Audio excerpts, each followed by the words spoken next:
Ini adalah tablet terbaru dari Huawei yang menarik buat kita bahas. Tapi sebelum lebih dalam lagi buat bahas tablet yang satu ini, akan lebih baik kalau kita bumper dulu.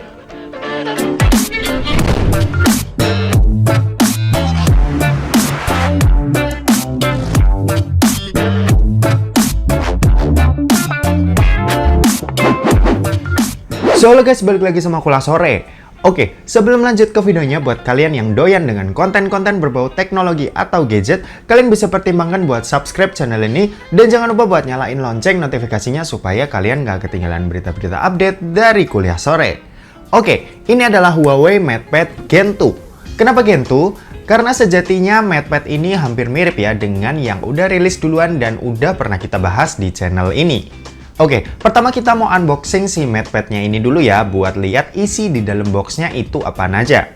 Saat buka boxnya pertama kali, kalian bakal langsung disuguhin sama si MatePad-nya ini. Terus di bawahnya ini ada dua box kecil yang terpisah.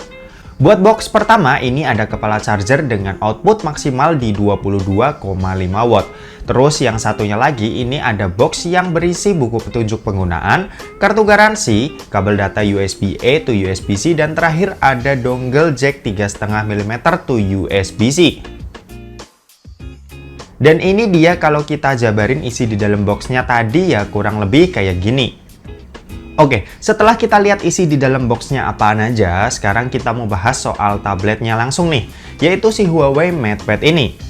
Buat desain nggak ada perubahan sama sekali dengan versi sebelumnya. Bodinya mirip, ukurannya mirip, dan luas layarnya pun juga mirip. Paling cuma ketebalannya aja yang berbeda itu sekitar 0,05 mm dan itu nggak bakal kerasa karena itu tipis banget bedanya. Mungkin kalau kita ngomongin soal hardware, baru deh kedua device ini bakal kelihatan bedanya.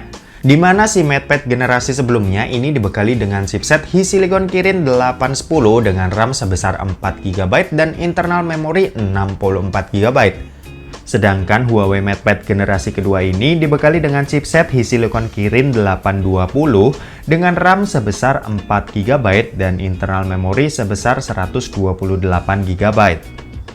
Kalau buat tes benchmark, ini juga kelihatan cukup jauh ya buat skornya. Dimana generasi sebelumnya ini dapetin skor Antutu 276.000, sementara buat yang baru ini bisa dapetin skor 355.000. Emang kelihatan cukup jauh dan ini emang beneran nyata saat kita aplikasikan buat kerja yang berat kayak main game. Di game PUBG Mobile, Huawei MatePad Gen 2 ini udah kebuka settingan Smooth Extreme dan HDR Ultranya. Dan buat dipakai main selama 2-3 kali permainan, ini juga ngacer-ngacer aja dengan nggak adanya frame drop yang mengganggu. Kelebihan lainnya di Huawei MatePad ini tentu kenyamanan untuk penggunaan multimedianya, dimana punya 2K Full View Screen dengan screen to body rasionya itu mencapai 84%. Terus ukuran layarnya itu juga pas buat ukuran tablet dengan 10,4 inch yang nggak terlalu gede maupun terlalu kecil. Suara yang dihasilin sama Huawei MatePad ini juga bagus dan kencang banget. Karena kalian bisa lihat sendiri, Sound by Harman Kardon terpampang di bodi bagian belakangnya. Apalagi speakernya ini juga ada 4 ya di kedua sisinya yang aman. Kalau kita lagi pegang tablet ini, speaker yang ketutupan itu bakal ke cover dengan speaker lain, jadinya suara bakal tetap terdengar dengan jelas. Aku sih paling seneng nonton di sini ya, soalnya itu layarnya tajam, ukurannya gede, suaranya bagus, dan ini bikin kalian betah lama-lama buat maraton drama Korea atau nonton anime di sini. Oh ya, buat baterainya si Huawei MatePad ini juga gede banget dengan kasih baterai berkapasitas 7250 mAh. Buat aku yang pakai tablet ini cuma buat nonton anime Naruto dan bikin script doang, ini tablet bisa bertahan sampai 4 harian baru aku cas ulang.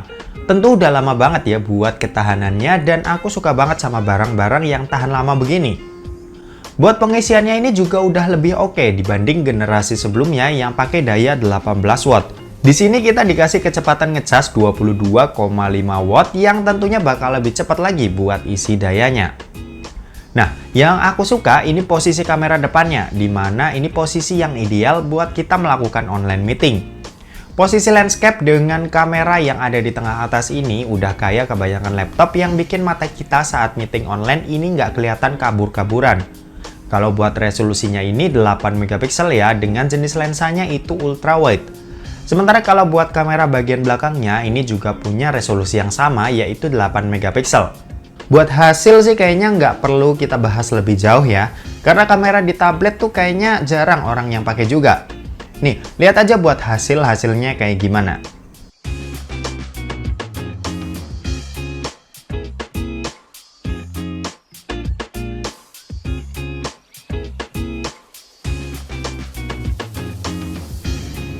Oke, ini buat perekaman video kamera depan dari Huawei MatePad Gen 2, dan ini bisa kalian lihat kalau belakang tuh banyak banget cahaya ya.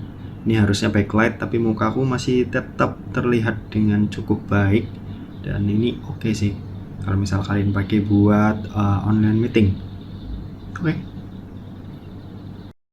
Oke, kalau ini perekaman video kamera belakangnya sama-sama punya resolusi 8 megapiksel. Bedanya yang ini tuh bukan kamera wide ya. Kalau yang kamera depan kan kamera wide, makanya agak lebar gitu. Jadi kalau kita pakai kayak gini tuh nggak terlalu luas jangkauannya, nggak kayak kamera depannya.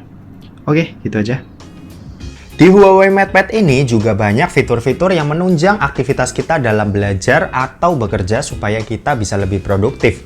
Mulai dari pilihan e-book mode, e-comfort mode, kids corner buat adik-adik atau anak-anak kita belajar dengan seru, sampai Huawei Share yang memungkinkan kita buat mentransfer data sesama pengguna Huawei dengan sangat-sangat cepat. Oh ya, buat yang nanya ini, kan nggak ada Google Mobile Service-nya bang, emang enak buat dipakai?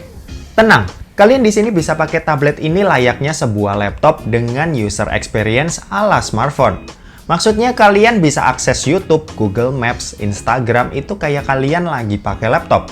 Buka aja webnya dan udah deh, kalian bisa pakai layaknya kalian pakai di laptop atau di komputer kalian.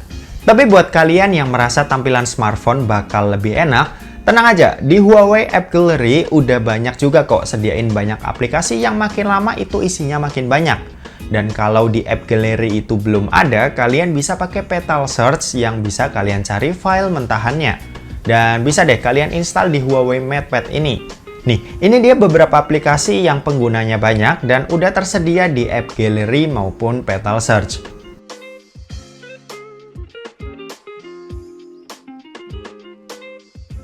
Nah, kalau buat harganya sendiri, si Huawei MatePad ini dibanderol dengan harga Rp4.499.000. Huawei juga lagi ngadain promo nih buat si MatePad ini. Dan dimana yang order di tanggal 19 ini bakal dapetin diskon sampai Rp500.000. Terus bisa dapetin Huawei MatePad Smart Cover dengan lampu tidur juga nih.